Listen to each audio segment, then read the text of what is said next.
Willkommen zur Installationsanleitung des Befestigungssystems für die Pexen Offroad Box auf Ihrem Dachträger.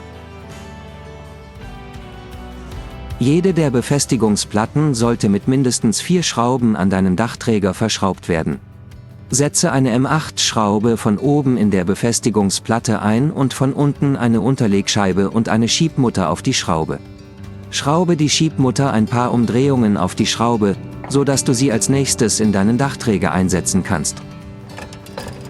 Setze nun die erste Befestigungsplatte in die Schienen deines Dachträgers ein und schraube sie fest. Setze als nächstes die zweite Platte auf der anderen Seite in die Schienen deines Dachträgers ein. Als nächstes solltest du entweder deine Box zur Abmessung verwenden oder einen Zollstock verwenden.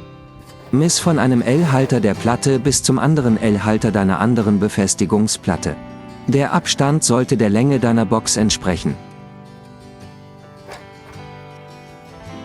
Schiebe deine Befestigungsplatte genauso weit zur anderen Platte, bis der Abstand der Box ist.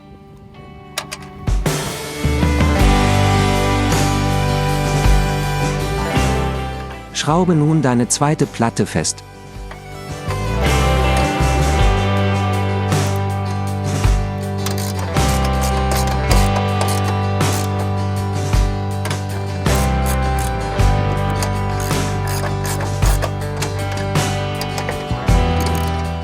Überprüfe, dass alle Schrauben festsitzen. Achte darauf, die Schrauben nicht zu überdrehen.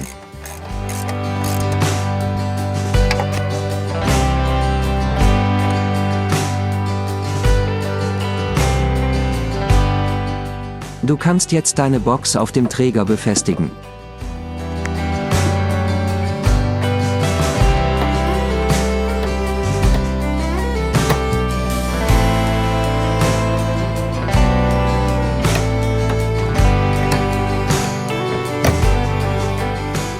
Wir wünschen dir viel Spaß bei deinem nächsten Abenteuer.